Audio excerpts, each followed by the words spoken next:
സംവിധായകൻ ഒമർ ലുലുവിനെതിരെ ബലാത്സംഗ കേസ്. യുവനടിയുടെ പരാതിയിൽ നെടുമ്പാശ്ശേരി പോലീസാണ് കേസെടുത്തത്. കീർത്തി മോഹൻ ചേരുകയാണ്. കീർത്തി, പരാതിയിൽ എന്തൊക്കെയാണ് പറയുന്നത്? കേസിന്റെ വിവരങ്ങൾ.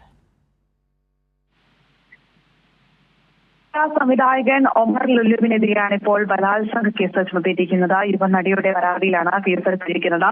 സിനിമയിൽ അവസരം വാഗ്ദാനം ചെയ്ത നിരവധി തവണ തന്നെ ബലാത്സംഗം ചെയ്തുവെന്നാണ് നടി പരാതിയിൽ പറയുന്നത്. ഈ സംഭവത്തിൽ നെടുമ്പാശ്ശേരി പോലീസ് നടിയുടെ മൊഴി രേഖപ്പെടുത്തിയിട്ടുണ്ട്. എന്നാൽ പോലീസ് ഇതുവരെയും ഈ കേസ് സ്ഥിരീകരിച്ചിട്ടില്ല എന്നതാണ്.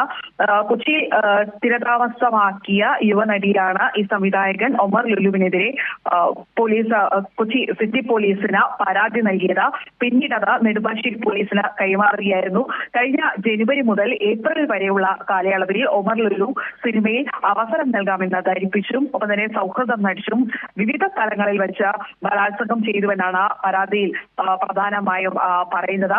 2016 റിലീസ് ചെയ്ത ഹാപ്പി വെഡിങ് എന്ന ചിത്രത്തിലൂടെയാണ് ഒമർ ലുലു സിനിമ സംവിധാനത്തിലേക്ക് എത്തുന്നത്. ശേഷം ഹണിറോസ്, ബാലവർഗീസ് എന്നിവർ പ്രധാന വേഷത്തിലെത്തിയ ചൻസ് സിനിമ സംവിധാനം ചെയ്തു. എന്നാൽ ഈ മൂന്നാം ചിത്രമായ ഒരു അഡാർ ലവ് എന്ന ചിത്രത്തിലൂടെയായിരുന്നു അദ്ദേഹം ശ്രദ്ധേയനായി മാറിയത്. ഇപ്പോഴാണ് ഒരു യുവനടിയുടെ പരാതിയിൽ ഈ ഒമർ ലുലുവിനെതിരെ കേസെടുത്തിരിക്കുന്നത്. അസിത, ശരി, സിനിമയിൽ അവസരം വാഗ്ദാനം ചെയ്ത് ബലാത്സംഗം ചെയ്തുവെന്നാണ് യുവനടിയുടെ പരാതി. കീർത്തി മോഹനാണ് വിവരങ്ങൾ നൽകിയത്.